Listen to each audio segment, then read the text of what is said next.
श्री कृष्ण से सीखें जीवन को सफल, सार्थक और यशस्वी बनाने के गुण कृष्ण के जीवन सूत्र ही है। लक्ष्य सिद्धि के कारगर मंत्र कृष्ण ने केवल कहा नहीं, अपने शब्दों को साकार करके भी दिखाया। जैसे गीता के रूप में उनकी वाणी अनुकरणीय है, वैसे ही उनका जीवन भी।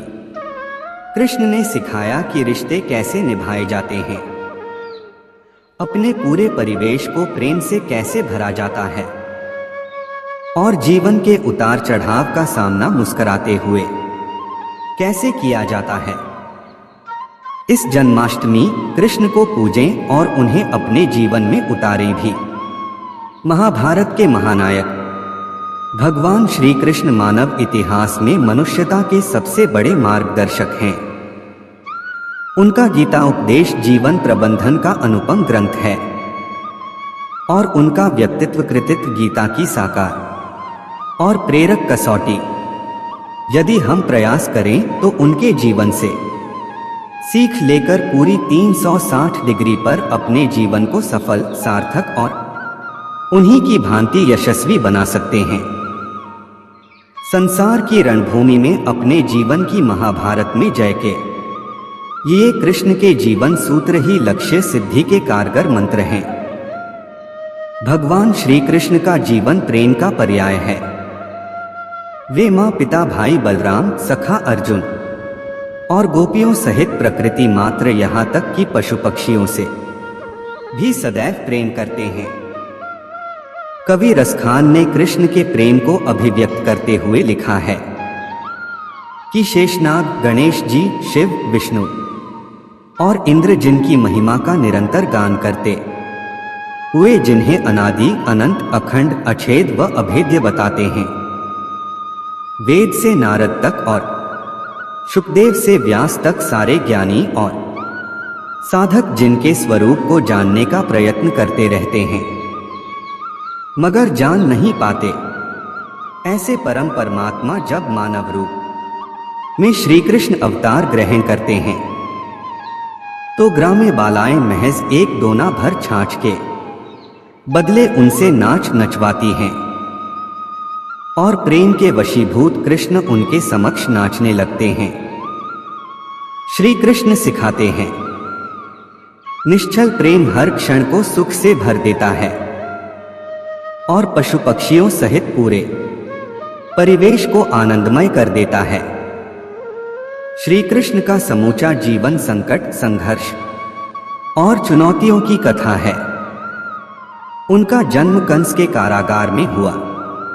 जैसे तैसे नवजात कृष्ण सुरक्षित गोकुल पहुंचाए गए मगर बड़े होने तक पूतना सहित अनेक राक्षसों ने उन पर घात लगाए। जरासंध के भय से उन्हें कुटुंब सहित मथुरा छोड़ द्वारका बसानी पड़ी। महाभारत का युद्ध हुआ जिसमें उनकी इकलौती बहन सुभद्रा के पुत्र अभिमन्यु की निर्मम हत्या हो गई। गांधारी ने कृष्ण को उनके कुलनाश का शाप दिया और कृष्ण की आंखों के सामने उनका सारा कुटुंब आपस में लड़कर मर गया। मतलब आदि से अंत तक बहुत कुछ अप्रिय व कष्टदायक घटा। बावजूद इसके कृष्ण की आंखों से कभी आंसू न निकले। हर प्रतिकूल परिस्थिति में कृष्ण सदैव मुस्कुराते ही रहे।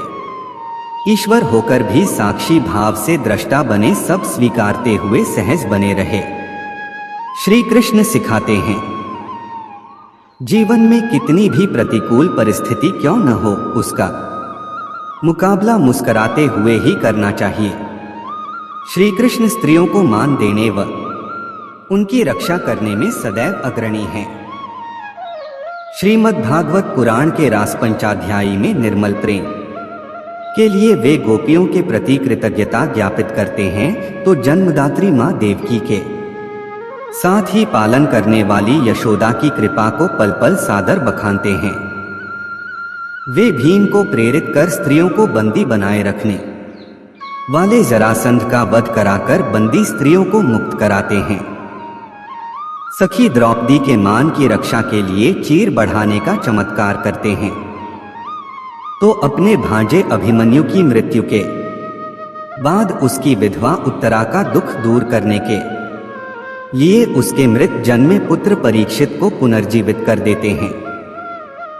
गुरु सांदीपनी की पत्नी की आज्ञा पर खोए हुए गुरुपुत्र को वापस लाकर गुरु दक्षिणा अर्पित करते हैं और क्रोधित गांधारी के कुलनाश संबंधी शाप को भी सिर झुकाकर स्वीकार लेते हैं, इसलिए कि कृष्ण स्त्री की महिमा को जानते और मानते हैं। श्री कृष्ण सिखाते हैं, जिस समाज में स्त्री का सम्मान और उसकी रक्षा होती है वही मंगल में उन्नति कर पाता है। दीनबंधु दीनानाथ श्री कृष्ण यूं तो सबके मित्र हैं, लेकिन उनके जीवन में 3 मित्र अर्जुन, उद्धव व सुदामा की मैत्री जग प्रसिद्ध है। सुदामा गुरुकुल का मित्र है, उद्धव तरुणाई के और अर्जुन द्रौपदी स्वयंवर की पहली मुलाकात के बाद अंतिम सांस तक का श्रीमद् भागवत की कथाएं साक्षी हैं कि गुरुकुल में सुदामा के मुट्ठी भर अन्न को कृष्ण ने किस तरह कृतज्ञता पूर्वक याद रखा और द्वारकाधीश बनने के बाद सुदामा को धन धान्य देकर किस प्रकार मैत्री का ऋण चुकाया। ज्ञान के अहंकार में डूबे उद्धव को प्रेम का पाठ पढ़ाने गोपियों के पास भेजा। अर्जुन से अपने अनन्य प्रेम में कृष्ण इंद्र से भिड़ गए और खांडवन को जलने दिया। पहले शांति दूत बनकर कौरव सभा में गए, फिर ईश्वर होकर भी महायुद्ध में मित्र के सारथी, संरक्षक व मार्गदर्शक बने। मित्र कर्मपद से विचलित हुआ तो गीता का उपदेश दिया और युद्ध में विजय के बाद मित्र कहीं अहंकारी न हो जाएं, इसलिए युद्ध के बाद अनुगीता सुनाई।